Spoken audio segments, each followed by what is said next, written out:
My greatest fear in life, my two fears, were sharks and public speaking. And in that second, the shark decides I'm food. I am Judd Lienhard, former Army Ranger, college linebacker. I've been a strength and performance coach for over 15 years. Let's get into it. I feel like I've lived multiple lives. So many other people that would have had this attack would have died. And I don't know how I survived. And I turn around, there's a massive shark's head attached to me. This is my worst nightmare. I'm underwater and I'm getting shaken around. I'm in agony and I think to myself, I'm not going home today. I'm actually going to die right now. For 20 hours, I rolled from side to side in my bed, bawling my eyes out because the pain was so immense. Probably my lowest point ever. I can choose a good life or I can choose a bad life. What do I have to do to achieve that good life? You got to have those impossible dreams. The more impossible they seem, the more you should put into it. Our only true power is our power of choice, how we're going to react to circumstances. And the greatest tool you've got is your mind. You know, if you say I can and I will instead of making an excuse, then you're already halfway there. Change your mindset, you'll change your whole life.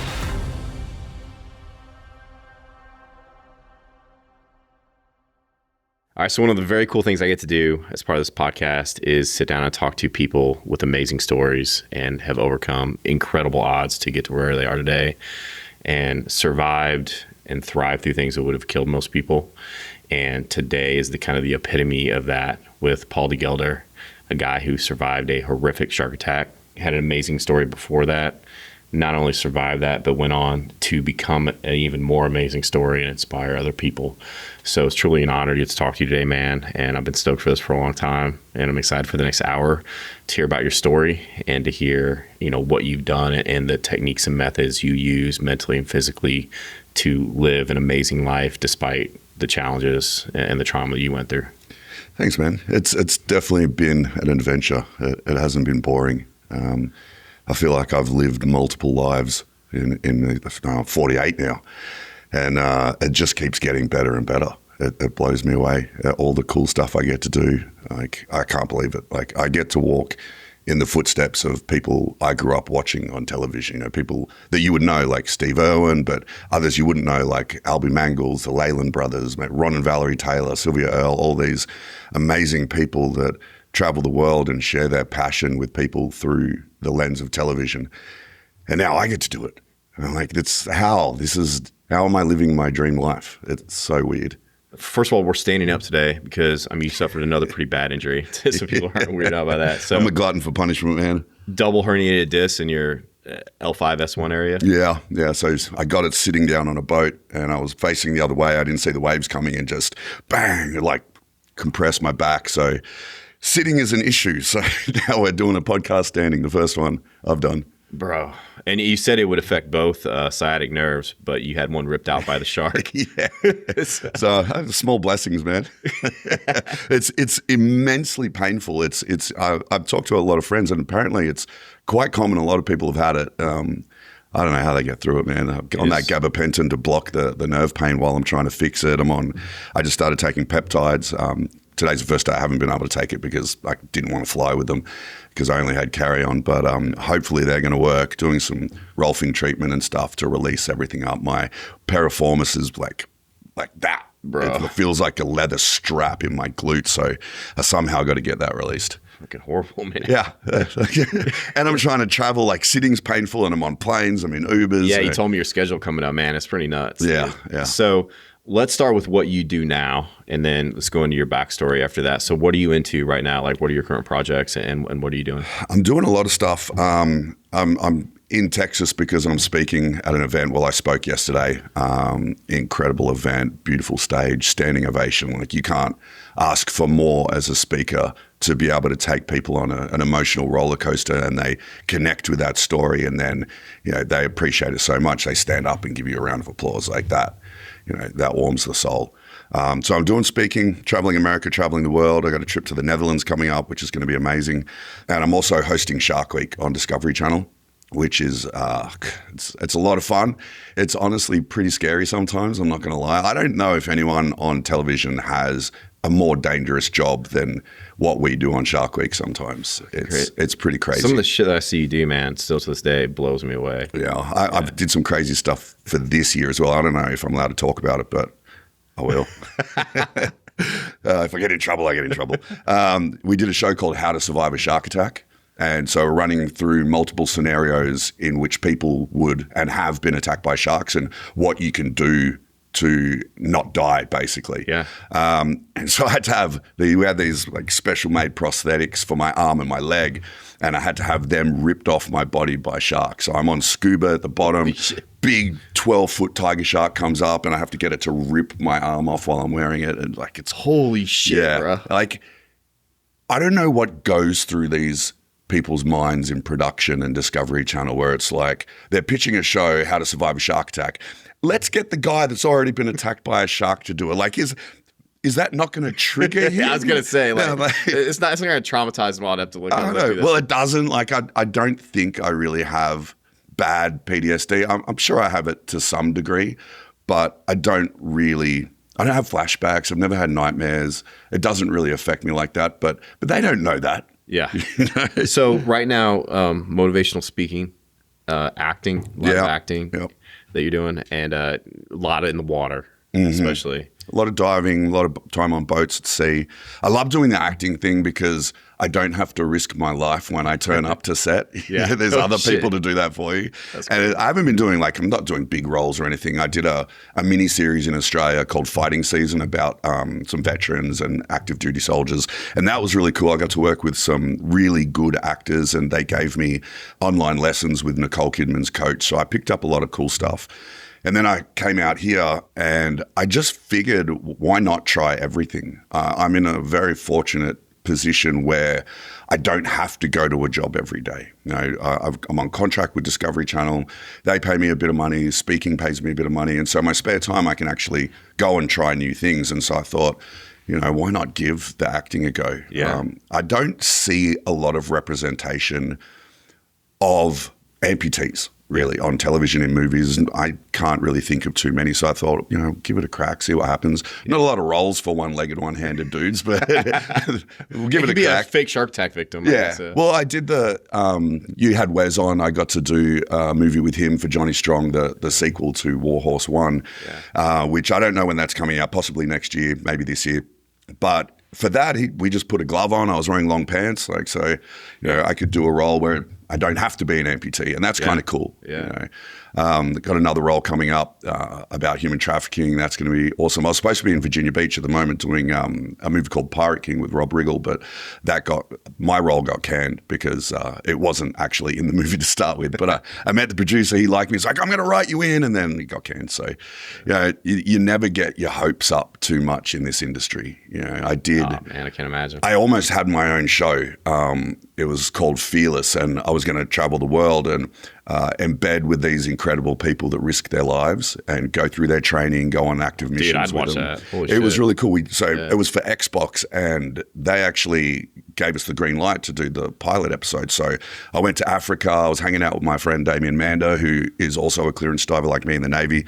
He got out and he started the International Anti-Poaching Foundation. So I went and embedded with them, went through their training with the Rangers, went hunting those poachers. dudes go out and hunt poachers are fucking insane, man. They risk their lives every day. Mm-hmm. So dude, I'd watch that. Holy shit, bring that back. Yeah, I know. So, but then we finished the show. It was all done, and then Xbox decided not to do television. And so, like I was saying, you can't get your hopes up. Even once you've filmed it, sometimes and it might still yanked. happen too. So you can't ever give up on it. Yeah, that's right. Patience and perseverance were two lessons I learned laying in a hospital bed.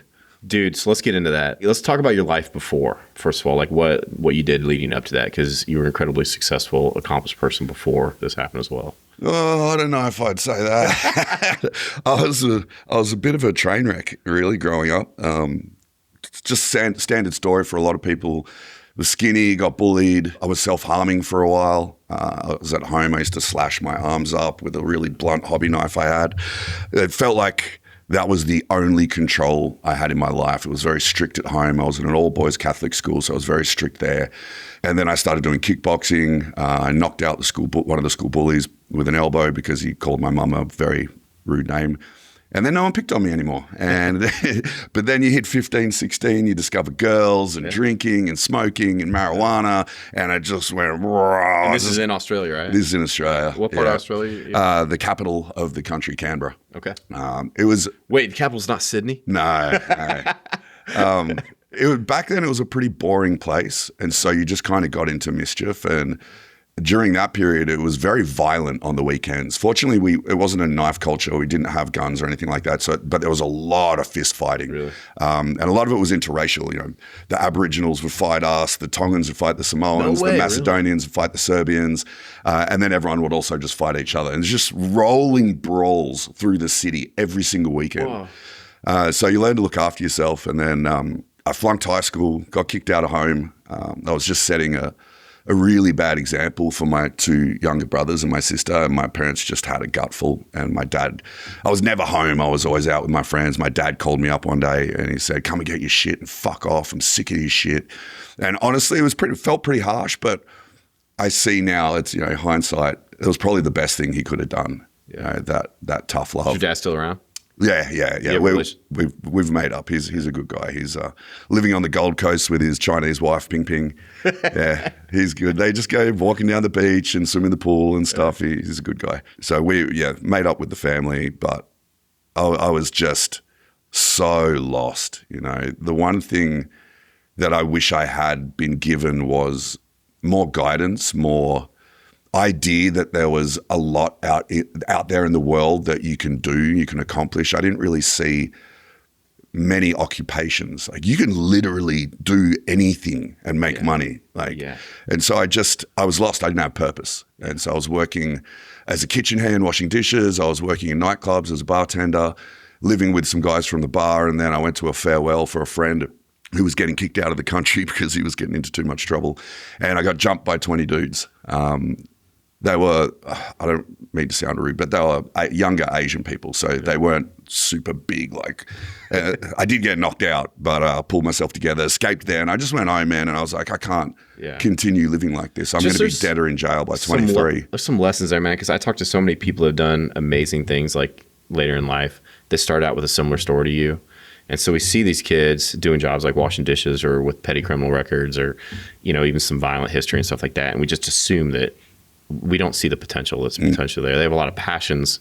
They just don't have a direction or a purpose. You know what I mean? It's just a lesson to us all. Like, if you're the father of a young kid that has not got his life together yet, it's not hopeless.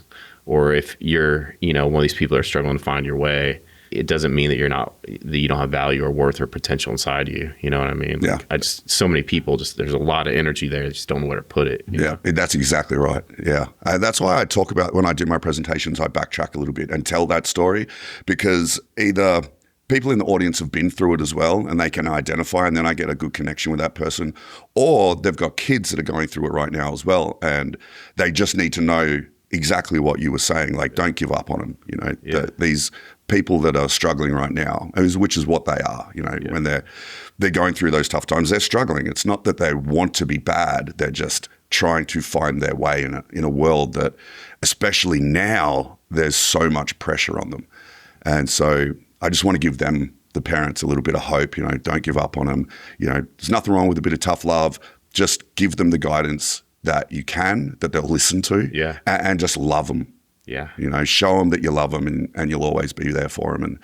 And that one sentence from someone can change the whole path of that person's life. Man, that's the truth right there, dude. What was it for you? It was the military. Yeah. I ended up leaving Canberra. I had to get out of there. Threw everything I owned into a tiny little car that I had no license for. I think we all have that story too. Everything in a car. At one point in our life, everything we own is in a car. And we're driving somewhere we've never been. Yeah, like I said, this isn't a rare story. A lot of people have been through it. Yeah. But when you're going through it, it just feels like the whole world's on your shoulders and you're just wandering through the wild. And so I moved up to Brisbane, which was a 12-hour drive. And my buddy Matt got me a job behind a bar in a strip club. So I was working 50 hours a week in a strip club, making $500. There's no tipping in Australia. So, you're basically getting minimum wage. It was from 6 p.m. at night to like 5 o'clock in the morning. Dark, dingy. It was a nice strip club. It wasn't but it's dark and it's dingy and there's people smoke inside and there's smoke and there's cigarettes and I fell in with a group of dudes and I became a rapper as well. Yeah. That's awesome. It was a good time, man. Like working in the strip club, doing rap music. Because I grew up listening to rap. I loved rap.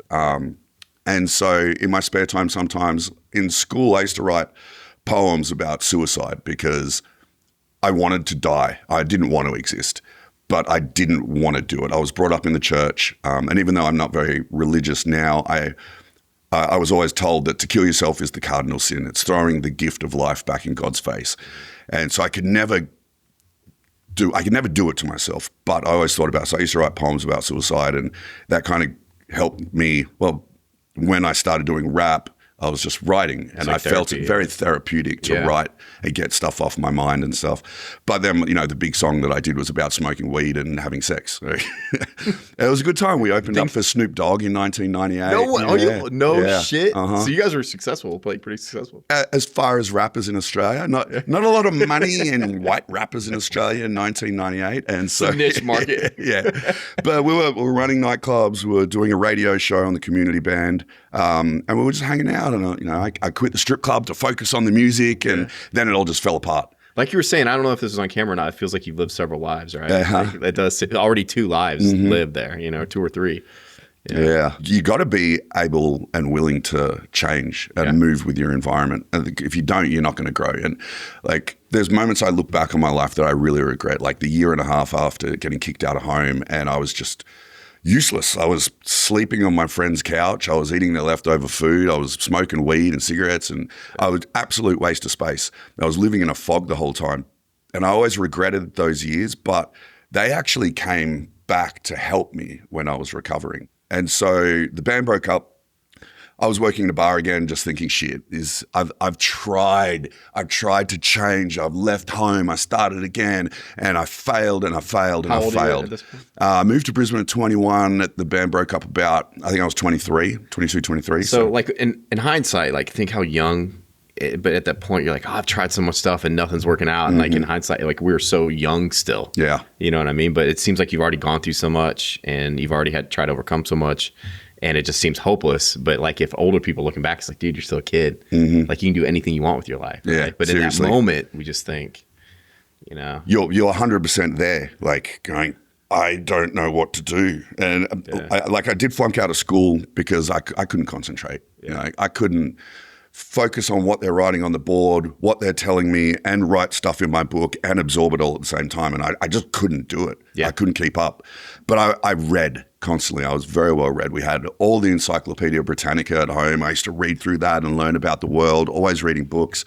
And so I knew about the world. I knew that there was this big, amazing place out there filled with incredible people. But I just didn't know how to get there. Yeah. And so out of desperation, and this is probably the first time I talked to them in years, I called my brothers. My 2 younger brothers, they'd both joined artillery in the army. And so I called them. I was like, what's it like? I'm thinking of joining. And they just laughed. And they're like, are you serious? There's no way you're going to make it in the army. We know you. And they said, look, it is a good life. You get paid to travel. You get paid to hang out with your mates. You get paid to blow stuff up. It's pretty freaking rad. Yeah. But if you're going to join, don't join infantry. We know you. It's too hard. You won't make it. So I joined infantry the next day. Yeah. Dude, that story, dude, of people that that I served with that were phenomenal operators, like my platoon sergeant, both my platoon sergeants actually, similar stories. One, we used to work for the mafia in New Jersey. Jeez. Kind of anti-authority, didn't like structure or thought they didn't, were considered lazy or failures, and then they get in there and they're given a purpose and they're part of a community, and the authority for the first time starts to make a little bit of sense to them. And they feel like an obligation and responsibility to others. And then these people like you and them that nobody thought could make it in the military, they kind of join out of a sense I think he had to because he was going to get thrown in jail. You know what I mean? Same as my brother. And then he ended up being a multi-decorated special operator, platoon sergeant and former sniper in the Rangers. And nobody would think he was going to make it in the military. But I just see it so often that personality type usually does pretty good in that environment because they can see purpose behind it. Yeah, yeah. You're given structure, like you were saying.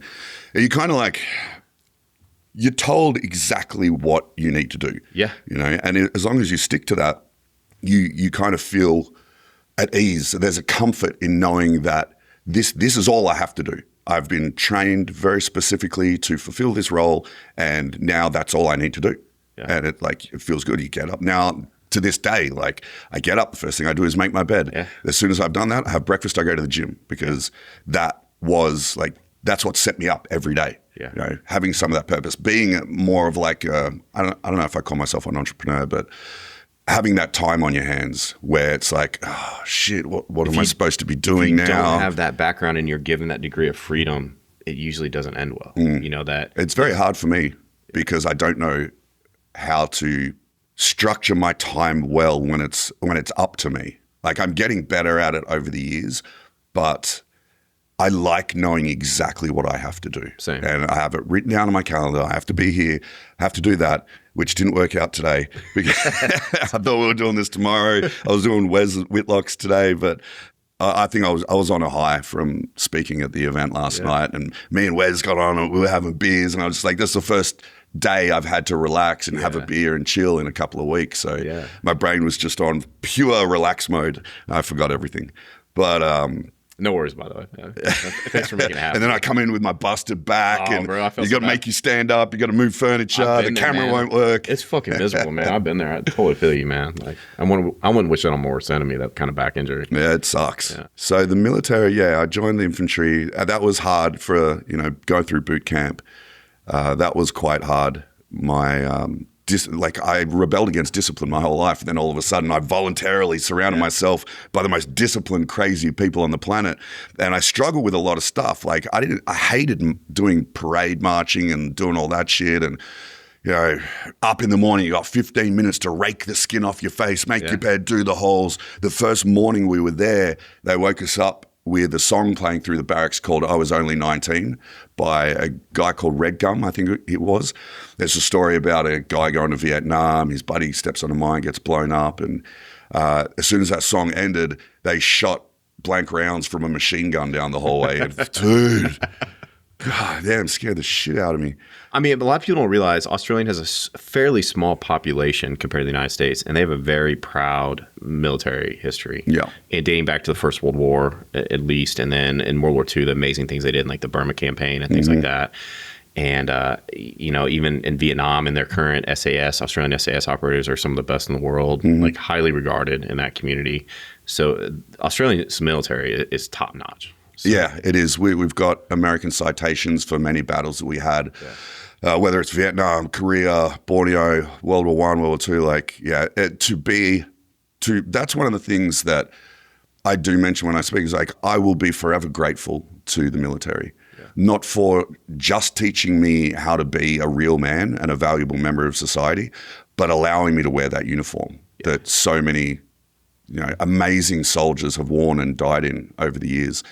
And then to join the parachute battalion as well and wear that coveted maroon beret, you walk taller, you feel prouder, like you just feel like a better person. And then you get to do the cool shit, fast roping out of a helicopter with nothing but a pair of gloves and a plastic helmet that comes with a sticker on it saying not to be used for extreme sports. The same helmet we parachute out with. And so I loved it. I carried the light support weapon. Deployed with the UN on peacekeeping mission to a place called East Timor, where we were protecting the Timorese from the Indonesians because they'd been slaughtering them for decades. And there's some really good movies about it. I can't remember for the life of me what it's called. Ballabo. It's a good movie. And so I finally found some purpose and was having a good time hanging out with the boys and probably doing all the things that soldiers do, drinking too much, picking up chicks, like all that stuff. And after 4 years, I just kind of got a bit sick of it. I got sick of doing the same exercises every year. Iraq was going on and we weren't getting deployed. And I was just, I was supposed to deploy and then my trip got yanked 4 days before I was supposed to leave. I've got my desert cam, I'm learning Arabic, all this shit. And then all of a sudden, it's like being left at the altar. Yeah. And so I got a little disenfranchised with it. And I didn't really know what to do from there. I didn't want to leave the military because I had no skills in the real world. It is really, like I was infantry too, and it is weird when you get out. Like, what am I going to do? How are my skills going to transfer? You know what I mean? Yeah. And so we were doing this course called Hewitt, helicopter underwater escape training, where you get into that mocked up helicopter. They turn off all the lights in the building so it's pitch black. They drop it to the bottom of the pool, then flip it upside down, and you got to learn to escape. And got out and I see these two dudes sitting over in the corner on scuba gear. I'm like, how do you get that job? That looks fucking easy. And so I went over and talked to them, and there were these things called clearance divers, and I'd heard about them. I didn't know a lot about them. I knew that they were special. They were kind of like the SAS and the commandos, but for water, and no one really looked directly at them.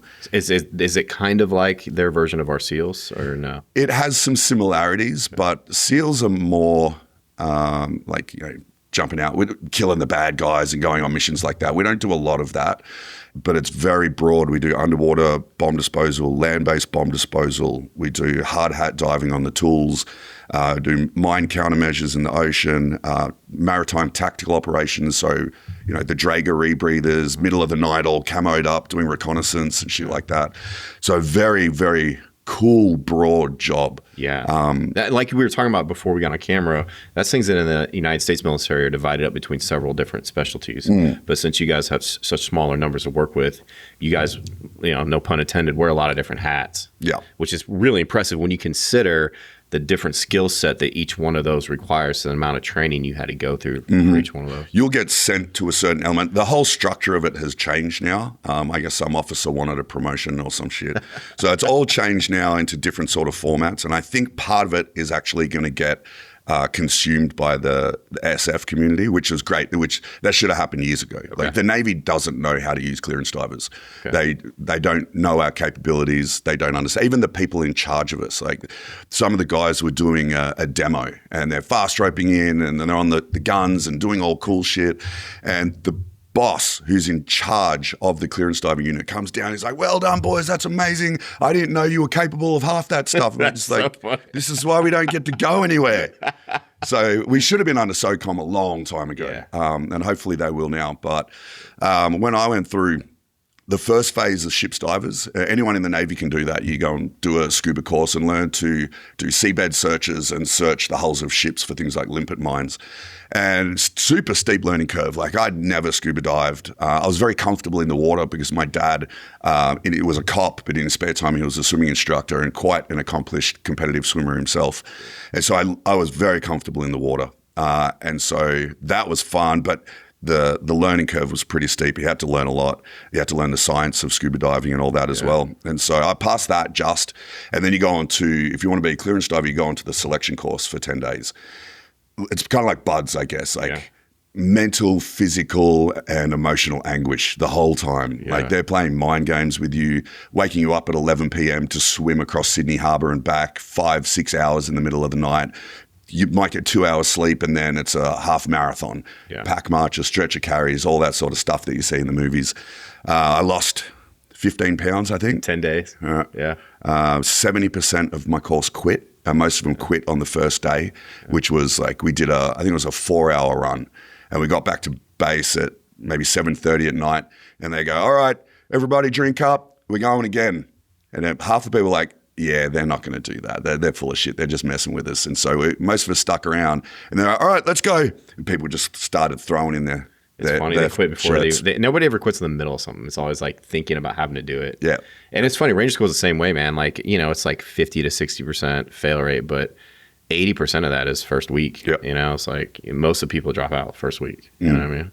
Dude, I honestly, when they called me in to the meeting room with all the bosses and stuff, and you stand to attention and they're just kind of looking at you, building up the tension, and you stand there like your whole body's shaking. You've just been fucked for 10 days nonstop. And they go, "All right, congratulations." They were still calling me Private because I was still in the Army. "Private de Gelder, you got an A pass." And I was like, and honestly, my eyes started watering. I was just so happy. And you don't know that you passed until they let you know. Nah, yeah. And you're just on such a high after that. And then you go on to 47 weeks of training, learning every single element, learning to drive the boats, the jet boats, the hard hats. You have to learn intrinsically, like every single part of it, every single bit of science. We've got all these regulations, like 18 regulations or something. You have to know them off the drop of the hat. You're on the boat about to go diving, you're putting on your mask, and they're like, "Private de Gelder, what's regulation 7? And you've got to verbatim say it. If every indiscretion, you've got a strap turned over, you forget your weight belt, everything's 50 push-ups. So at the end of the day, you got to do, 1,200 push-ups. And if you don't do them by midnight, they double.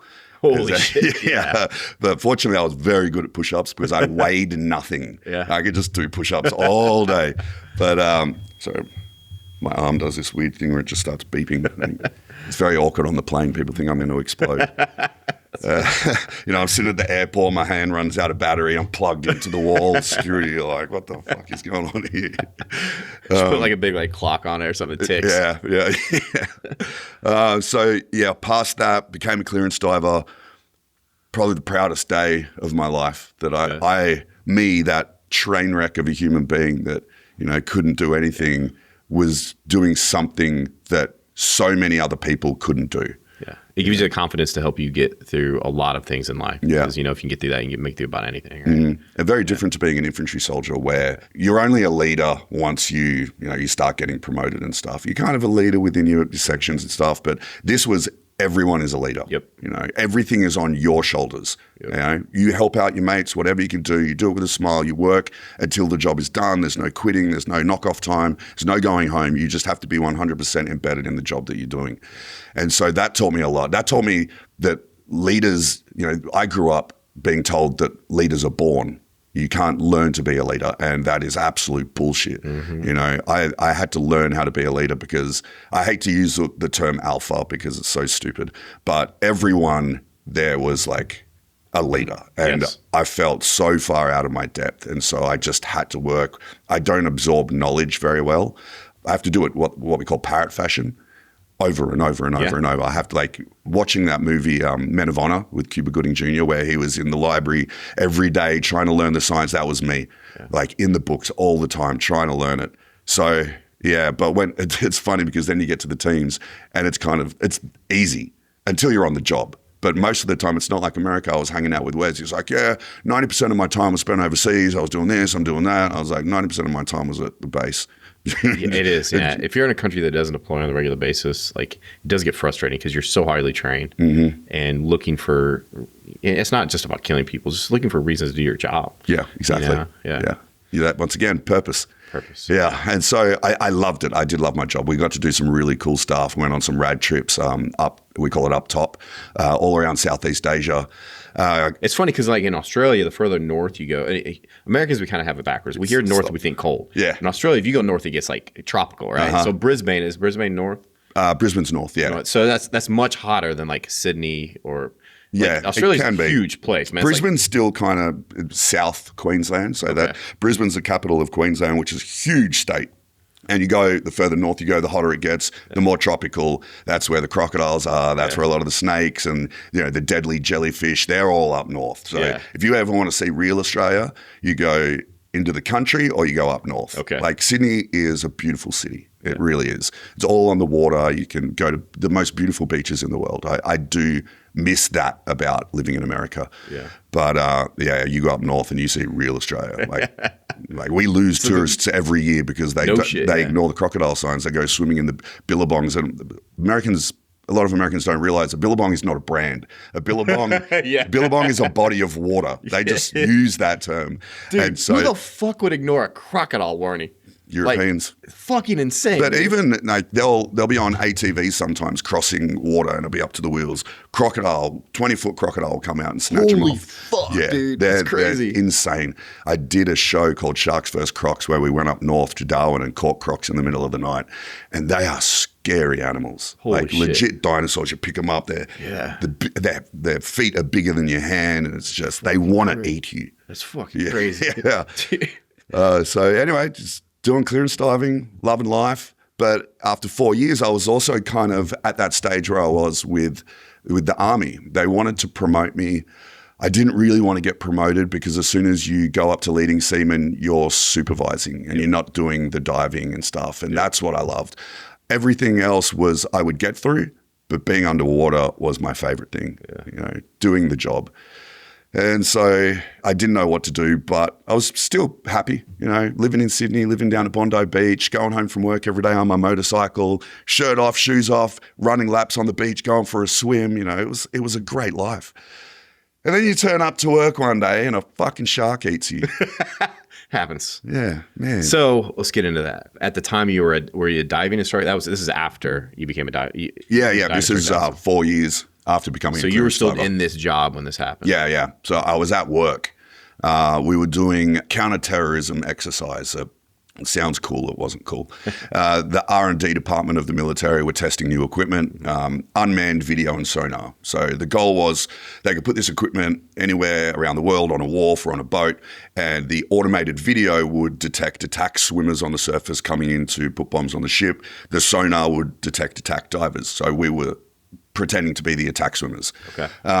New guys in the water for the first hour or so. I pull him out. I jump in, and this is like 7 o'clock in the morning in Sydney Harbour, right alongside the Navy base where we worked for decades. Okay. We do a lot of our training there.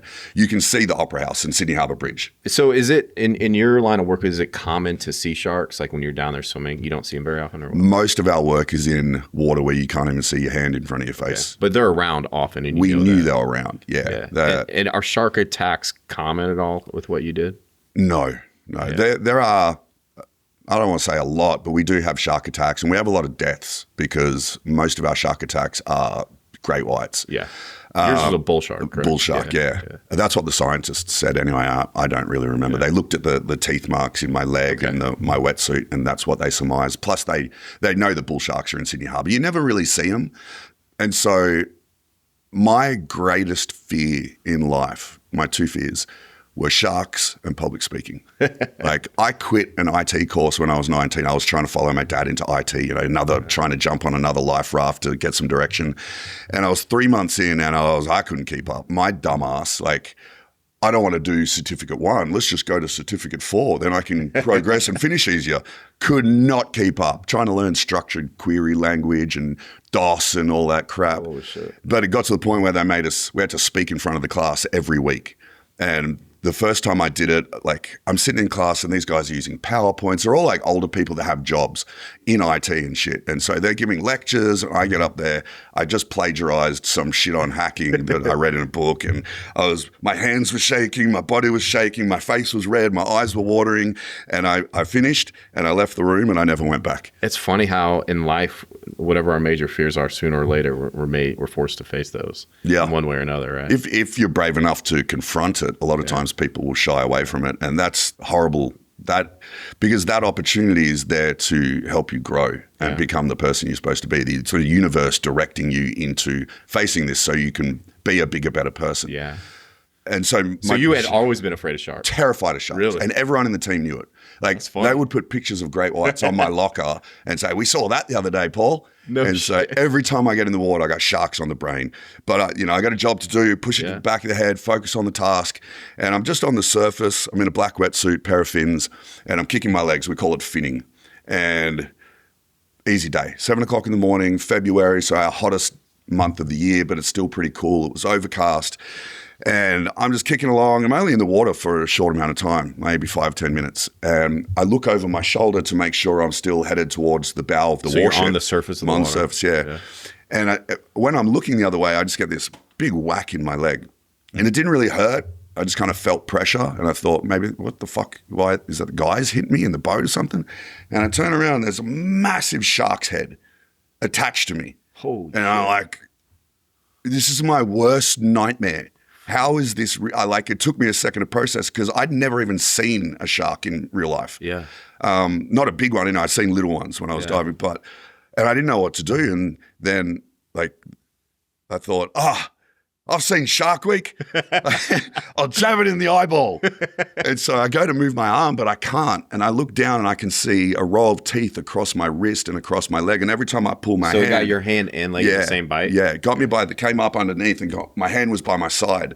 So it got me by the leg and the hand. And the crazy thing is, dude, right before that, I was thinking to myself, where would it be better to have my hands on the surface if I got attacked by a shark? No shit. No shit. Yeah. And so when we're training, we get trained to do this. So we're streamlined and do that. But I like to feel the water and I put my hands on the side. Just feels like I got a little more balance or something. Yeah. And so I'm doing this. I'm like, if I have my hands up here, I'm protecting my vital organs. But then if it grabs me, both my hands are stuck. If I'm down here, boom. Fucking shark. It's like I manifested that bloody thing. You were just thinking that right before? Right before. Holy shit. Yeah. I fucking manifested a shark. And so it's got my hand. And so I think, okay, go left hand. I'm trying to reach the eye. I can't reach it. I grab it by the nose. I try to push it off me. So it's like gnawing on you kind of. No, it's just stuck like that at this point. It's just holding me. I think it's trying to figure out if I'm food. Yeah. And so I can't push it off me. I think, okay, punch it in the nose. So I cock back, and in that second, the shark decides I'm food. And it starts to shake me. Holy shit. And the pain is so immense that every ounce of fight went out of me. Yeah. Like, I am useless. I'm a rag doll. Yeah. Like, I can't do anything. You feel the power of these things. Yeah. You're nothing to it. Yeah. This is a 600-pound animal made of muscle in its perfect environment. Like this thing has been evolving over millions of years. Sharks are older than trees. Yeah. That's how evolution has perfected them into the perfect 200 hunter. million, 250 million years. Yeah, 450 million years. Holy shit, yeah. That's crazy. And so I'm underwater and I'm getting shaken around. I'm in agony, and I think to myself, I'm not going home today. I'm actually gonna die right now. And it's not like time slowed down. Our minds and our bodies are such incredible tools that I think everything goes into hyperdrive, and you think everything in the blink of an eye. Yeah. And I thought back on my life, and I'm like, shit, am I ready to die? And I look back on that person that I was, the loss, getting into trouble, fighting, hurting people, to what I'd achieved and the good that I'd done in the world. And I thought to myself, I've made up for all the bad. I've lived a pretty amazing life. If I'm going to die, I'm ready to go. I'm ready to see what's next. And so I just let go. And then the shark ripped out my hamstring and ripped off my hand and swam away. And my wetsuit made me buoyant, so I come to the surface and I take a gasp of air because I was drowning as well, because I'd screamed all my air out. Okay. So he hadn't completely pulled you under and he was shaking you back and forth? Yeah, you can watch it. So you can... Oh, it's on film? You can put on... It's on YouTube. Holy shit. You can watch me getting attacked. And you see the tail thrashing, you see my head come up, and it swum away. I pop up, I look, I go to take a stroke to swim back to my safety boat because I thought, fuck, I got to get out of here before this thing comes back. Or, I'm thinking all the things from Shark Week. A shark can smell a drop of blood in 10,000 leagues of ocean. And I'm thinking, bull shark swimming pack, I got to get out of here. So I start to swim, but my hand's gone.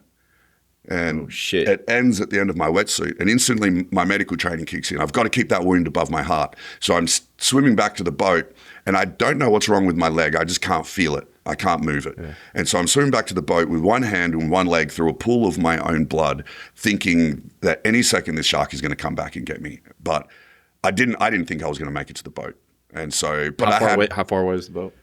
They'd seen what was happening, so it was probably, I can't really think in feet, probably 50 meters away. Yeah, so about 150 feet, that's quite a ways, man. Holy shit. So they're gunning it towards me because they'd seen the commotion. And I'm swimming back to the boat, but I didn't think I was going to make it, but I had one job. This is where the military came.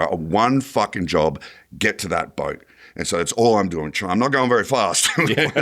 But they're coming towards, they grab me, pull me out of the water, and just out of the sheer relief of being safe and not getting eaten anymore, I relax, I pass out. My buddy Tomo is a little Papua New Guinean guy, absolute operator in everything he does.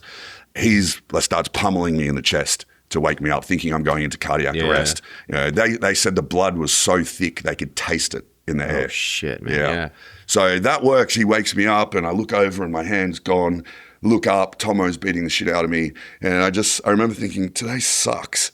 And I get my priorities in order and I look up at Tomo and I'm like, mate, can you make sure someone looks after my motorbike? I don't think I'm riding home today. And he shakes his head and shut up, Paul, you're dying. I'm like, I'm not dying. That's probably not what you're supposed to say. I'm laying at the bottom. No one's up the front of the boat. So I'm tourniqueting my own hand by holding it as tight as I can. The engine's going, so I know we're headed towards a wharf. And we're right beside the Navy base, right alongside the big wharf. It's 10 foot above the water. Someone's tugging on my leg, and I want to so badly look and see what's going on with my leg, but I know that if it's horrific, I'll go into shock and I'll die. Yeah. And so I just didn't look. I just resigned myself to the fact that it'll be okay. The guys are looking after it. And we get up to the wharf, and my chief's there. He takes over, takes control, and I'm still losing a lot of blood. The boat is an inch deep in my blood at this point. And if I lose any more, I'm gone. So he actually thought I was already dead. because all the blood, he goes, Sure, you look like a corpse. Like, I've seen dead bodies. That's what you look like. And then he saw me moving and talking. He's like, holy shit, he's not dead. And so he locates an arterial bleed that hasn't been stopped because we didn't have tourniquets on the boat. Yeah. For 5 years after, the Navy didn't put tourniquets in the med kits for some strange reason I'll never understand. So they've used a strap from a life jacket and they've taken the T-shirts off their backs and jammed it into the wound. This wound is massive. My whole hamstring's gone all the way down to the bone, most of my leg. And so my chief goes in, he pulls it all off, he sees the artery and he grabs Lockie, the new guy. Poor Lockie. And he has to sit there for 10 minutes with his hand inside my leg, pinching close the artery. Dude straight up saved your life. You found the fucking artery, probably femoral artery. Yep. No, not the femoral. It had missed that by a couple of millimeters. If it had even nicked that, I would have been dead in the water. There's no way I would have lived. It was some other artery, but he's pinching that close. The paramedics get there, they take control, and I get wheeled off to surgery. And one of the things I didn't think about for years was like, I wonder what it was like after I left. The guys are standing there, like all the medics had run out from the base. I know my guys all have PTSD from it, but apparently there's a lot of other people that came down, like young medics and stuff, all have crippling PTSD from what happened, which makes me feel weird because it happened to me and I'm okay. Yeah, I feel like it's a common story that people see it. Yeah, and so I'm out of commission for a couple of days. They fix up my hand and they pad out my leg. So British people aren't the only people that understate things. I guess Australians do that too. Like I'm out of commission for a couple of days. Yeah. All right. Damn. So wait. So they pinched your artery off to save your life. Your leg wasn't severed at that point. No, still got my leg. I had my leg for a week. Okay. But I couldn't feel it. I thought I could. I was so desperate to keep the leg. Yeah. Like even when I woke up immediately after surgery and I look up and I see my foot there and I'm like, oh, fuck yeah. All right, my leg's still there. I can still operate. I know my hand's gone. I can deal with that. Yeah. I'm a very logical, rational person, especially under circumstances like this. Like I just think very... What do I have left? What are my tools? Yeah, exactly. Yeah. And so I have the leg for a week and the surgeon comes in and he did exactly what I needed him to do in that scenario. And he knew it. He's dealt with a lot of SF dudes and he's like, he didn't bullshit me. He didn't sugarcoat it, but he left the decision up to me. He didn't tell me what I had to do. He said, Paul, the shark has not only taken your hamstring, it's taken 25 centimeters of your sciatic nerve. What that means is not only will you not be able to feel it, you'll never be able to move your leg again. Now, you can keep the leg and we can cover it up with a skin graft, but that chunk's always going to be missing. You'll walk with a limp. You'll drag that leg around like a lump of dead wood. Your fitness will suffer. Your happiness will suffer. It's not going to be good. It could catch fire and you wouldn't even know. Mm-hmm. Alternatively, we can remove the leg and have you walking and maybe even running on a prosthetic within 12 months. And so I'm so high on morphine and ketamine that I look him square in the face and I'm like, Doc, take my leg and turn me into a Terminator. In my mind, I'm 100% serious at this point. So I'm so high.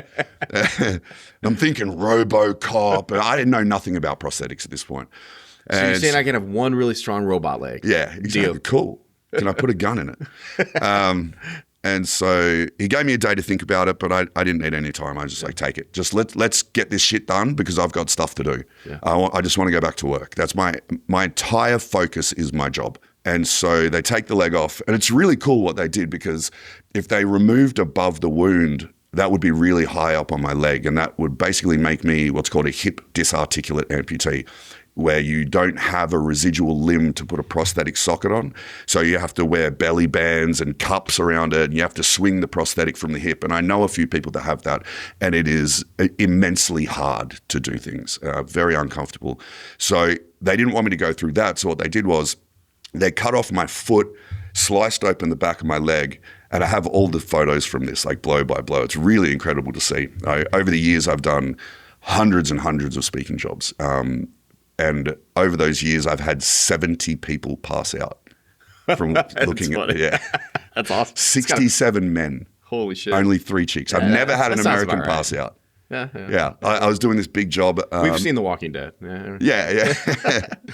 I was doing a big job I can't remember who it was for. It was a really big audience, and I always make jokes because I show some of the photos of my hand and my leg, and I have to give a big warning on the screen, and because I don't want to get in trouble. And I had a guy in the audience pass out, and I was like, "My first American," and they yelled out, "He's Canadian." That's awesome. Still haven't had an American. You guys are tough. And so they slice open the back of my leg. They basically butterfly my leg. Yeah. Take out the bones, lay it all flat, and then my hand keeps beeping and changing grip. They take all that flesh and they fold it up into the shark bite. So basically my calf is now where my hamstring used to be. It doesn't function. It's just there to fill the gap. Yeah. But that means But it's still living tissue that gives you something to put something on. Yeah, exactly. And so I've got a socket. I'm very fortunate. That's fucking amazing. Yeah. They did that. That someone can live through that. Yeah. You know? I was thinking of that movie with Leonardo DiCaprio where they have a shark attack. It's very similar bite where the leg is gone and he's in so much pain and he dies. And I'm like, so many other people that would have had this attack would have died. And I don't know how I survived. It blows me away still to this day. It is amazing what the human body can go through and live. Yeah. And then what doctors can do to get some semblance of function back, which is just crazy to me. Yeah, same. I still don't understand it. But so you have calf muscle up by your hip. Yeah, when I get an itchy ankle, I've got to scratch my ass. That's it's very weird. I got a motorcycle scar that used to be on my shins, now on the back of my leg. Are you serious? That's fucking crazy, dude. Yeah, but pretty tough times, man. So you wake up in the hospital, and how much of your hand was taken? Basically just my hand. And then how? So I'm you have down, the arm deal here? Down to a bit, just above the wrist to about there. And so, just one thing I hate is having too much time to think. Yeah. You know, that it's good to have that time to think and mull over things, but too much laying in that hospital bed, not being able to move. Yeah, that was really tough. And having to be patient because you can't just jump right into rehab. It's a process. Mm-hmm. Yeah, one of the most embarrassing moments was I needed to shit. I was in my bed and I needed to go. It just came on, and I think the drugs do that. And I'm screaming because I can't even get out of bed. I can't get the bedpan. Yeah. And I'm screaming, "Get me a bedpan! I'm gonna shit! Come on, hurry up!" And the guy's not coming. And he walks in, and I just shit myself all over the bed. Having been in the hospital, obviously this understatement compels in comparison to but the few times I've been. You feel so fucking helpless, man. Yeah. And it's a shitty feeling, especially when you consider yourself an independent, self-sufficient person, to feel at the mercy of other people. It's such a shitty feeling. Having another grown man cleaning you up is. I was crying. I was in tears. I was like, this is the most humiliating thing I've ever been through. Yeah. After that, I'm good at pushing away memories that aren't functional for me. They're not useful memories, and so.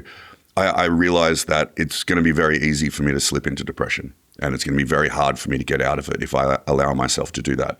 And I see everything, I try and treat everything as simple, because we as humans often overcomplicate everything that can really be broken down to simple choices. And so I'm like, okay, what do I want? This is my simple choice. It's a really true power, our only true power is our power of choice, how we're going to react to circumstances. That's all we can control. And so I don't see my emotional state as that rules me. We as humans get to choose our emotional state. Some people just give in. A lot of people just give in and they're victims to their emotions. But I think of it as, it's the same as a physical movement. How do you get better at doing things? How did I get better at, parachuting and shooting? And how do we get better at riding bikes or skateboards? We practice, practice. And then you get it, you try and master it. Our emotions are no different. If you practice calling on a negative emotion, which is the simplest thing to do, looking at the bad stuff, then you're just going to call on that all the time. But if you try and focus on the positives, then the more you practice that, you call on the memories that make you happy, you do the things that make you happy, you surround yourself in the people that make you happy, more and more and more, it just becomes second nature to call on those positive emotions. That's fantastic advice. That's what I focused on. And I had a dream of going back to work. That was it. And the Chief of Navy, because this was huge in the media, it went worldwide. And the media were talking to the Chief of Navy, and he made a statement. He said, as long as Paul wants a job in the Navy, he'll have one. And that was the anchor that I needed. Okay, I'm all right. I've got a job. I can keep my career. Yeah. I think he thought I'd be happy getting like pushed under a desk or something, but I'm like, I'm going back to being a clearance diver. That's the big impossible dream. And like all impossible dreams, you can't surmount Everest in the first go. Yeah. You know, you've got to set small, achievable goals. And so that's what I did. Okay, I'm going to need to pass my physical tests when I get there. So I'm going to need to get strong again. And so I couldn't still get out of bed at that point. I'm looking around, what can I do to get moving, get the blood flowing, get that endorphins? And I sought the handle above my bed that I used to pull myself up so I could eat my food. And I'm like, I grab onto that and I start doing chin-ups. Yeah. And I didn't come up with that idea. One of my chiefs broke his back surfing, I believe. And that dude, he's a legend through our ranks. He dragged himself along the seabed back to shore because he couldn't feel his legs. He'd push himself off the ground, take a breath, go back down, dragged himself all the way back to the beach. And I heard that he was in his bed doing one-arm chin-ups, and so I stole that off him. Nice. The doctor walked in, he was not impressed, not as impressed as I was. I'm like, I'm doing one-arm chin-ups, motherfucker. And so that was the start. And my mates, my family, people flew in from all over the country to see me. Like, it was incredible. There was no waiting room because the Navy hospital was under construction. And so we had a wing in the public hospital. There was no waiting room. And so there was like 30 or 40 people every single day waiting outside the elevators to come and see me. People came like 3 days in a row and still didn't get in because they wouldn't let more than 3 people come in. There was a certain time for visiting hours. But having those people there, they thought it'd be tiring. Having those people there was the thing that got me through. Yeah. You know, my buddy Hutto would come in and he'd sneak a beer in. He'd have a beer. I'd have a shot of morphine. But I was also tripping balls on ketamine the whole time. I had a pod connected to my stomach, dripping ketamine into my body. Insane without that stuff. Yeah. Just because you have all the nerve damage and everything too. Yeah. The most of the time it was okay. There was immediately after my surgery was the worst. The pain management team could not manage my pain. They'd moved me back. Previous to that, I had like a little quiet corner in a room no one else is in. After the surgery for some room, they put me into like the general population. And I had a curtain around me and everyone was in their beds and they'd have visitors and I could hear them talking. There was a guy, it sounded like he was dying in the bed next to me. I'm tripping balls and I'm in agony. And for 20 hours, I rolled from side to side in my bed, bawling my eyes out because the pain was so immense. This is probably my lowest point ever. Yeah. I was wishing for death. I, at that point, wished that the shark had killed me so I didn't have to go through that pain. People that haven't been in chronic pain like that, you just can't escape it. You know, like some pain, like the back injury, if you can get the right position, get some relief. Yeah. But the kind of pain where you just can't escape, and it goes on for days and days. Yeah. I remember the physio came in and peeked his head through the curtains and saw me, and he's just like, oh. And then my mum came in, and I asked her to go and find me a gun.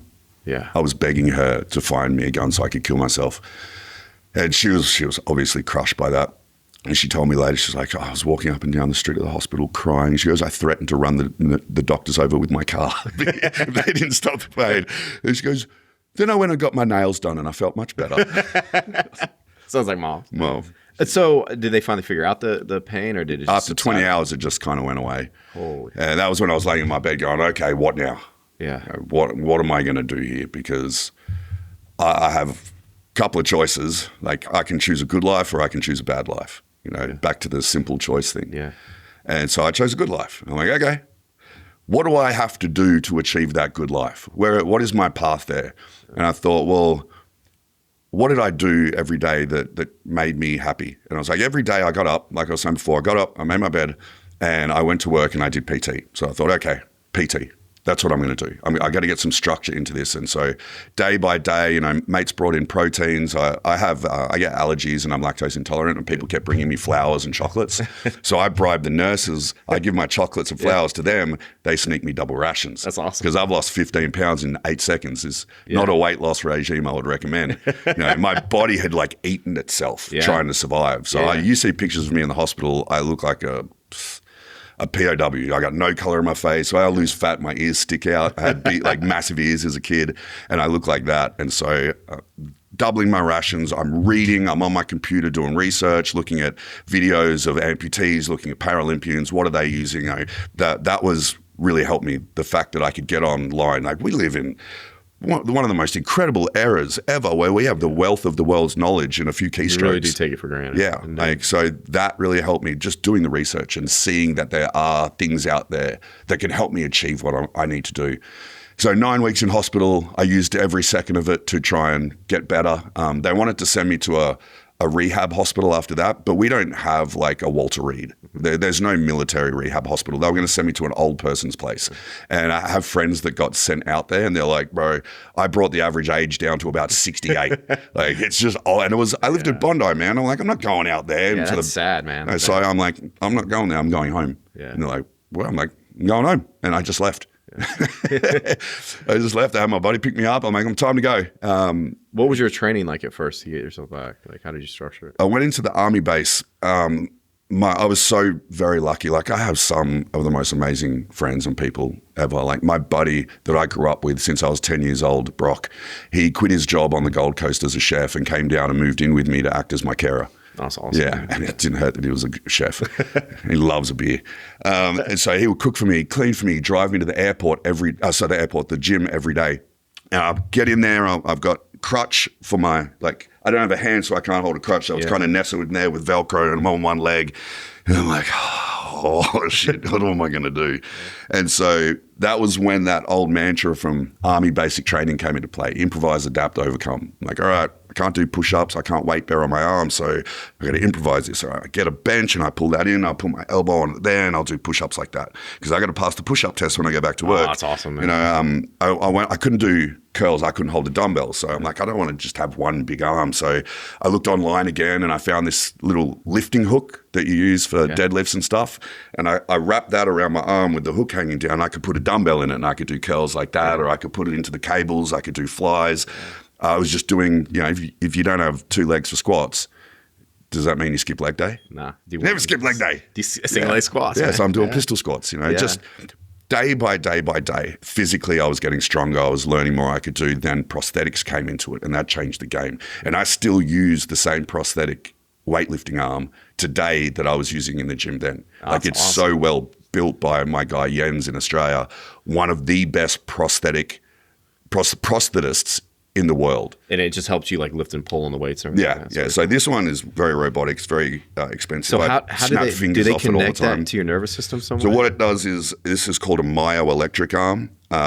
My arm obviously comes down to there to my wrist, and this socket holds it on, but it also has 2 batteries in it and what they call the brain. I think it's called an axon bus that sort of controls it.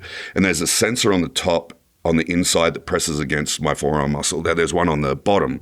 And so when I want to make it work, I flex that muscle like that. I can do that even though I don't have the hand, it closes. I flex the top muscle like that, on the inside it opens. If I want to change the grip, I give a little flick, beeps, and it goes to what I call man grip. This is like my man hand shaking grip, and it's strong. Really strong. Like, Joe Rogan's talked about it a couple of times on his show, and he's like, you heard about that Navy guy that got attacked by the shark? I met him. He shook my hand and I was scared. I thought he was going to crush my hand. And it becomes like second nature because you do it so often. Yeah, with your hand. yeah. But you know, it's a $90,000 beer holder. Yeah. You know, it doesn't do a lot. It opens and closes, but it's up. It's better than not having a hand. Absolutely, you know? And so thank God for smart people, man. I couldn't come up with this shit. Yeah, and the legs like $200,000. It's got 6 microprocessors in it. Like, it's waterproof. I can go swimming with it. It has a running mode, but I can't run in it. You got to have a special foot for it. Yeah. And it's too heavy for running anyway. Yeah. So if I run, which I don't much anymore because it's just uncomfortable, I've got one of those big blades the Paralympians use. Yeah. Like, I used to run a lot. Like, I ran a race for the Navy over 100 kilometers up and down the biggest mountains in Tasmania. I did no training for it. I did maybe 2 15K warm-ups for it. Holy shit. Yeah. No, this is previous to the shark attack. So you were a big... I loved running. Yeah. Like, getting into that breathing and that state of meditation, I felt like you feel like you can run forever. So what do you normally do, like, do you swim a lot for your cardio, or how do you get your cardio in? I don't need cardio. Why do you What's that? You do set to 8. I love the shirt said cardio with a question mark. Like, you mean set to 8? Yeah. I mean, you're probably so active swimming outside all the time and being outside doing stuff that you don't need. No, not really. They say that with a above knee prosthetic leg, you burn 80% more energy than a normal person walking. And I have 2 dogs, and I walk them 3 times a day. Yeah. You know, I get on the treadmill and I walk. I get on the stepper and stuff like that. Before and after training, I lift a lot. But yeah, I stay active. Yeah. I've just signed on to swim from Alcatraz with a bunch of former SEALs. I'm doing that end of July, and I hadn't swum a lap since 2012 in the Marine Corps Wounded Warrior Trials. Yeah. But my buddy calls me up. He's like, "You want to do this?" And he knows I love a challenge, and I'm stupid, and I'm just like, I can't look like a pussy. I'm like, yep. That's awesome. So now I'm back in the pool, and I've only done 2 training sessions. I swam a mile the other day, and dude, the next day I was just... The cool thing about swimming, the worse you are at it, the better workout it is. Yeah. You know what I mean? Yeah. So you swim with the leg on and everything? Yeah, I can swim with this, but I changed to my diving leg because that foot, I can press a button and the foot goes flat, so it's better for kicking. Awesome, yeah. I can put a fin on it and stuff like that. I think I'm wearing a wetsuit with that sleeveless wetsuit to do this Alcatraz thing, and I think I'm going to probably put on a pair of short swimming fins just to assist. I'm without one of my paddles. I can't swim with my arms, I figure that's fair. Yeah, I really just stay active. I live in Marina Del Rey down in LA, the good part of LA, down by the water. It's quiet, it's safe.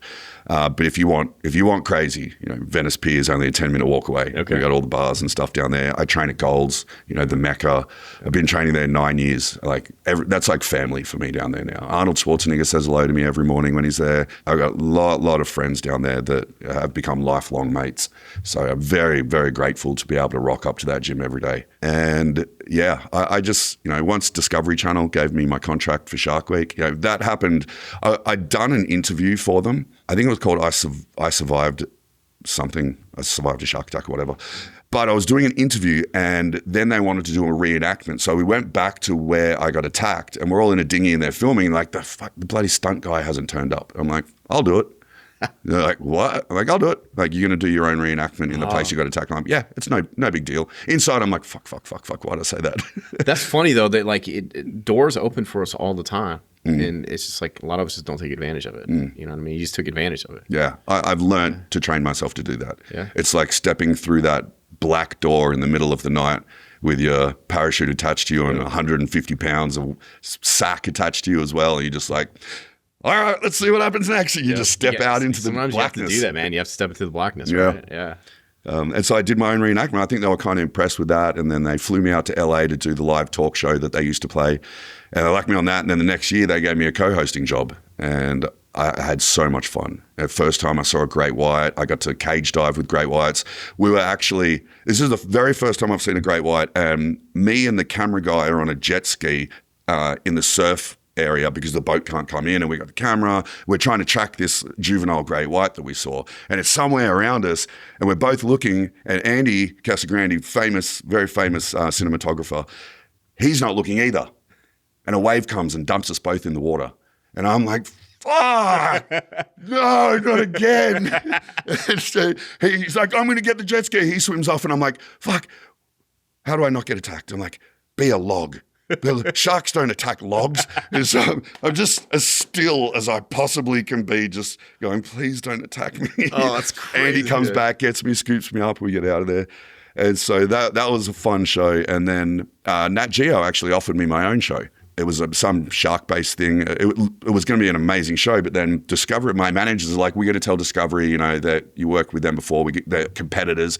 Yeah. And so they didn't want me to go to Nat Geo, so they offered me a counter deal, and my managers were working it out. And I got stuck in this horrible tug of war where I'm going to have to choose between National Geographic that I grew up watching and I love. I could be on that. And Discovery Channel, who gave me my shot. Yeah. And so it was less about the deals and more about being loyal. Yeah. Like, they gave me my shot. I love Nat Geo, but, you know, I want to be faithful to these people. So I stayed with Discovery Channel. They gave me a contract. I've been getting re-signed every couple of years, and now it's like 10 years deep. Man, that's awesome. Yeah, I do a bunch of shows every year. I worked with Will Smith. I work with Mike Tyson. I work with Ronda Rousey. I got to teach her how to hand feed bull sharks. And her husband, we're on the boat before we do that, and her husband, Travis Brown, 6'8", former UFC fighter, and he leans over and he looks at me and goes, Paul, if my wife don't get back on this boat, none of y'all are getting back on this boat. I was like, that's fuck. Yeah, it's like, I've done interviews with different people, and I did an interview with a guy that survived cancer, and went on to be a phenomenal success. And he said that he gets comments, "You're so lucky that you got cancer." And so from people, they can't put their words into perspectives. Yeah. And it's funny because like the things that happened to you because of how you dealt with those things resulted in opportunities that some people without a sense of introspection can look at and be like, "Oh, you're so lucky that these things happened to you." And it's because of how you handled a devastating thing that happened to you. Yeah, exactly. And then you stepped through those doors when they opened and resulted in these opportunities now. And then people will look at that and be like, he's so lucky. And it's like, he's not lucky. He's grateful. He has accountability. He's resilient. And it has presented opportunities. And he's taking something that was horrible. They could have resulted in him being destitute, sitting in a room by yourself. Slipping down into that slippery slope of depression. It's very easy. People see the end result, and then they don't see the decisions you make from the terrible things that happen to you. Yeah. You know what I mean? You can't expect people to do that either. Unless they've gone through it as well, they'll never truly understand. Yeah. But you got to have those impossible dreams. Yeah. The more impossible they seem, the more you should put into it, because that is the path. And even if you don't get there, it doesn't matter. You're going to get somewhere good. Yeah. You know what I mean? Every challenge you face to get to that dream builds you into a better, stronger, more resilient person, no matter how hard it is. Like all I wanted to do was go back to work. That was it. I didn't care about anything else. Yeah. And then 6 months later, I went to the Navy and I said, "Can I go back to work?" And they're like, "Nope." I was like, "What do you mean?" Like, "Well, you can't go to the teams because you have to be deployable for war." I was like, "That's fair. I'm not as fleet on my feet as I once was. All my trigger fingers work at the same time." But I'm like, "What about the dive school? Why would you waste the millions of dollars you've invested into my training? Like, let me go back to the dive school, instruct, and maybe inspire the next generation." And you saw what you wanted to do wasn't possible. Yeah. But you saw other things. You be able to pivot. You were able to pivot. That's a great way to put it. It wasn't exactly what I wanted to do. Yeah. And I ended up hating it, because I'm training these guys to do what I love without ever getting to do it myself. Yeah. So after 3 years, I was just at the end of my tether. I wasn't a good instructor either. I was mean. I was angry. I'd become the instructor that I hated. Yeah. I was drinking more. I was trying to hide that I was struggling. Yeah. Because I couldn't put that face on at work. Yeah. So, I go back to my car at lunch and I'd just sleep in the car because I was so exhausted. We're doing 50, 60, 70-hour weeks. We're starting at 5 or 6 o'clock in the morning, going till 2 in the morning. And then you got to come back and do it again over and over and over and over to these courses. So I was just absolutely shagged, and I was looking for another life raft. And then that was when I'd been asked to speak at some functions for corporations because they wanted to hear the story. And I was like, absolutely not. But to do that, you had to face another fear. Yeah, but I was like, no, I'm not going to do that. I don't want to speak. I just want to live my life peacefully. I don't want to talk about it. Why would anyone care about what I've got to say?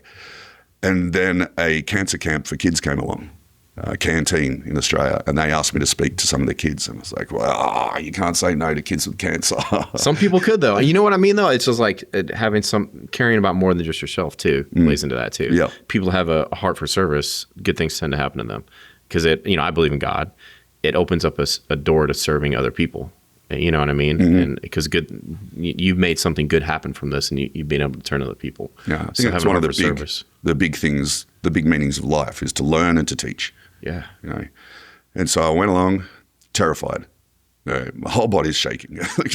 Why am I scared of these 30 children? And I walk in, and there's a kid there. He's 19. He went to sleep one day. He had meningococcal. Woke up 3 months later, no hands, no feet. And I'm like, when you think about it puts everything in perspective. Yeah. Some of these kids didn't live. They grew up in hospitals. They're going back to a hospital after this. And so I gave a little speech. Don't even remember what I said. We had a laugh, told some stories, and I walked out of there on top of the fucking world. And I was like, maybe I can do this. And so I started saying yes to some opportunities. I had to use my Navy leave. They wouldn't let me just go and do it. And so all of a sudden, I was doing them for free, and then I'm $1,000, and then $2,500 Australian. I'm like, I'm making my 2-week Navy wage in 1 hour. Yeah. I'm like, I don't need to bust my ass at the Navy, but it's risky because at this point I have security. I'm getting a Navy wage, whatever. If I leave, then I don't know what's going to happen. How long are people going to want to listen to this stupid story that I've got? And so I'm like, well, you're never going to find out if you don't go. You're not happy what you're doing, so just go and give it a crack. I mean, there's a lesson there too. You have to let go of one rope to grab another. Yeah, and there's no especially when you've only got one hand. That's awesome. And there's no guarantee that rope's going to be there for you. Sometimes, you know what I mean? Yeah, but we figure it out. Yeah. We're super resilient. We figure it out. I was like, I'll work it out. And it just kept getting bigger and bigger and bigger and bigger. And I made a whole job out of it. I was doing multiple speaking jobs a month. I was traveling all around the country. I got to go to Vietnam, China, New Zealand, like all amazing places. I was still living at Bondi. I'd moved around a little bit because it was really hard trying to learn to walk again, because I couldn't walk around in my apartment. I was getting what I did to get my cardio. You remember the Wii game consoles, the movement ones? Yeah. So I bought one of those because I lived at Bondi and there was like a billion people outside and everyone stared at me. I was still really, really self-conscious. And so I bought the Wii console and I sticky taped one of the ones to my arm and I'd hop around in the lounge room doing boxing for like an hour. Awesome, dude. Yeah. That's fantastic. But my leg got strong, my balance is amazing, I work cardio, felt good, and then that kind of built up my confidence. And then I'd go down to Bondi with my cane and my prosthetic leg, and I'd try and walk between the bins without my cane. And then I'd get to the end, and sometimes I sit down and I'd be like, it's not just something they slap on you and all you can walk. You have to learn. It hurts. Yeah. And I was so adamant to get a leg. I got it before I was supposed to. My leg was still massively swollen. Yeah. But then I started getting bone spurs as well. And so I had to go, I'd get a year in, all of a sudden I've got to go back in for surgery. They've got to cut my leg open. On like on the end of my leg, yeah. And that was really painful inside the socket. So then, you're back to square one. Yeah. Can't put the prosthetic on now. I'm fucking at home, can't do anything. It's like you feel yourself sliding down into misery. I'm self-medicating oxy, gabapentin, temazepam, like all that shit. I just had a big bowl full I could have taken all the drugs in the world. But I got off those because I knew I couldn't be on them at work. Yeah. And so by the time the doctors were like, okay, we need to start winding this down, I was like, I'm already on half a dose now. Yeah. And they're like, what? I was like, yeah, I get up in the morning, I try and last as long as I can all day without the drugs, and then I take it when I have to. And I have to take it at bed because that was the worst time when you are laying flat, all you've got is your own thoughts and pain. Yeah. And so I took the drugs every night for the pain. But I kind of lost track of where I was. Yeah, and it's just the process to overcome things, man. It's just amazing. And then people don't understand all the little things that you have to continuously overcome. Yeah. It's all about, and it probably sounds repetitive now, you hear it on lots of podcasts, it's all about, it is mindset. It's the little voices that you tell yourself in your own head. That is you programming your brain. Mm-hmm. It's, once again, parrot fashion. You call on those negativities. People are looking at me. I'm small. I'm crippled. I can't do this. I'm useless. I'm bad at that. I'm shit, blah, blah, blah, blah, blah, blah, blah, blah. All that bad shit. Fuck that off. Fucking hell. Like, just stop telling yourself the negative stuff and start programming yourself with the positive stuff. Look at what you can do. Look at what you are doing. Look at the value that you can provide, especially not to yourself, to other people. Yes. Nothing is going to make you feel better than you doing something for someone else with no reward for you. It's invaluable. That is the gospel truth right there, my friend. Yeah. Like, we never feel better than when we serve other people. Mm-hmm. And I do look at people, and and like you said, we get good at what we practice. And I see people that get good at practicing finding solutions. And I see people that get good at practicing finding excuses. Mm-hmm. And you can see it. It's like you came up with an excuse so quick and had to go through 8 different loops in your head to find that excuse. You've clearly practiced this. Mm. And just like I see people that will find a solution, it's like there's no way you can just be that good at finding solutions. You had to have practiced that. Yeah. You know what I mean? And I think where you are today is evidence of which one of those two you've been practicing. Just like taping a Wii to your arm to get your cardio in your apartment. You know what I mean? It's just, there's an immense amount of lessons here for other people, I think, if they'll listen to the story that you're telling and apply it to their own lives, right? That's what I'm hoping for. In just telling the story, hopefully I'm teaching. And when I do it, I learn from other people as well. I get to talk to people after the conferences. And I don't think that anything I've done is particularly special. All I did was not die and try and live like a good life that I'm happy with. That's really it. And there's nothing so special about me that anyone else can't do that as well, like recover from things and change their mindset and live their dreams. Like, how much of a train wreck I was as a young kid. Like, anyone can build from there. Like we were talking about before, you just got to find that. I think finding the purpose is one of the hardest things in life. But once you figure it out, then you've got a path. And so I go back to thinking about the people that I was helping when I was deployed with the UN. You know, those people that live in villages, they collect their water from a tap in the middle of the street. They don't own anything, but they're happy. Yeah. You know, I came home and you're surrounded by a first world nation, everyone's depressed, but these third world people are happy. I'm like, I try and get back on them. I try and think about the kids at that cancer camp. I think about people that are far worse off than me. And so how can I complain about anything? Sure, I got to get up in the morning. I got to put a leg on.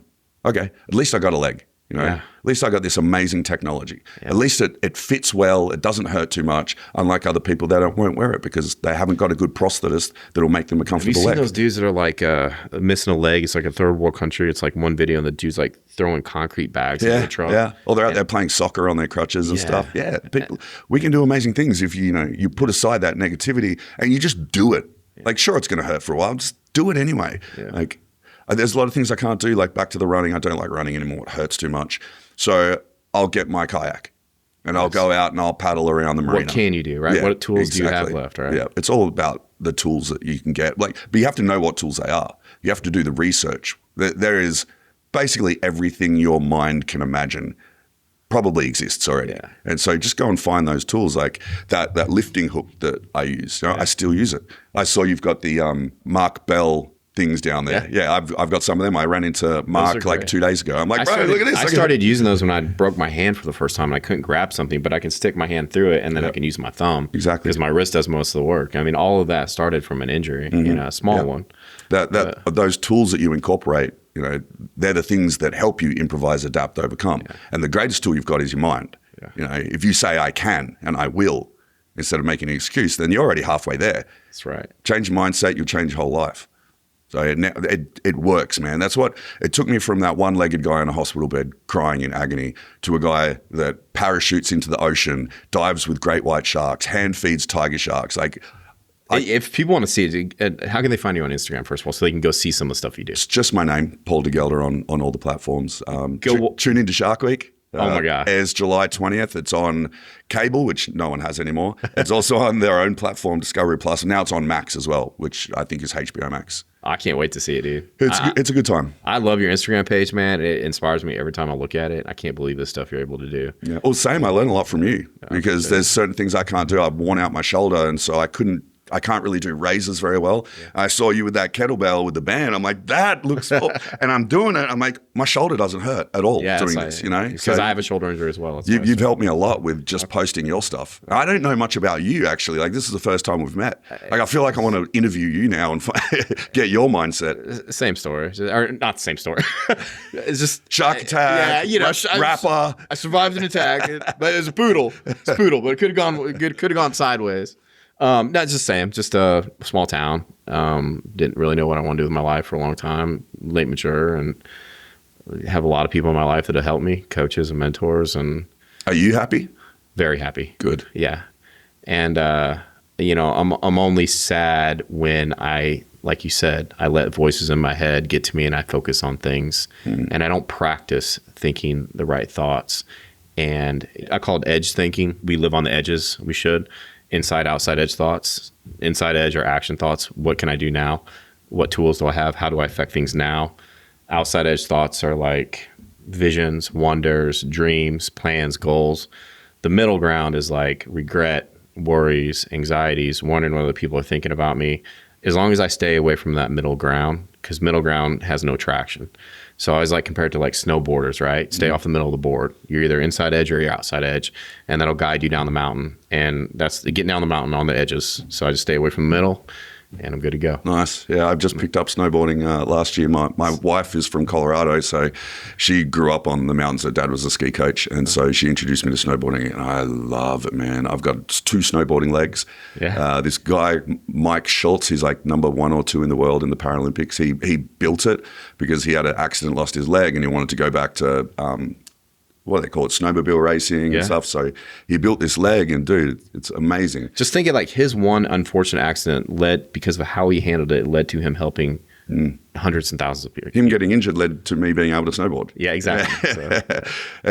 It's crazy though. Like it was the last day on the mountain. I think we were with Telluride, and I crash, and I'm like, why did I crash? And I sit up and I see this little black thing, a little spigot laying in the snow. I'm like, oh shit, did that fall off me? And like I put it in my pocket, and I have to flip over onto my front because the leg doesn't bend, and so I can only get up push-up style. Yeah. And I flip over and I look up the mountain. There's this little trail of metal pieces, and I go, oh no!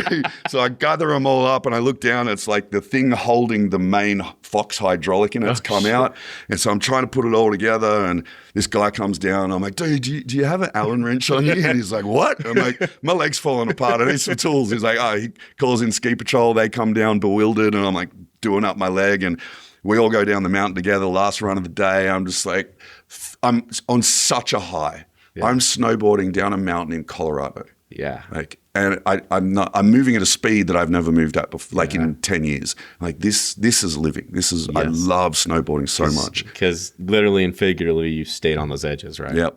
I try. It's hard with the robot foot. Doesn't really do a lot There's of the drawbacks action. to being a cyborg. Like, I'm doing this with my hips a lot. But yeah, I learned that edge thing. That's a good way to look at it. Stay away from that middle. Just remove it from your life. Yes. Like if it's not serving you, then like if you have, once again, back to simplicity, if you've got a problem, I see it as there's 3 options. You put up with it, you fix it, or you get rid of it. Now, always putting up with it, no, never put up with it. Yep. If you can't, try and fix it. If you generally can't fix it, then fuck it off. Get rid of it. Yeah. It's not important in your life. That's great advice, man. Unfortunately, we're out of time, man, but I could talk to you for days, dude. And I think hopefully people listening to this took a lot that they can impart on their own lives. Hopefully. To see how they can live a better life, man, because you are absolutely an inspiration, dude. Thanks, dude. Appreciate that. Thank you for coming, man. Don't break my hand.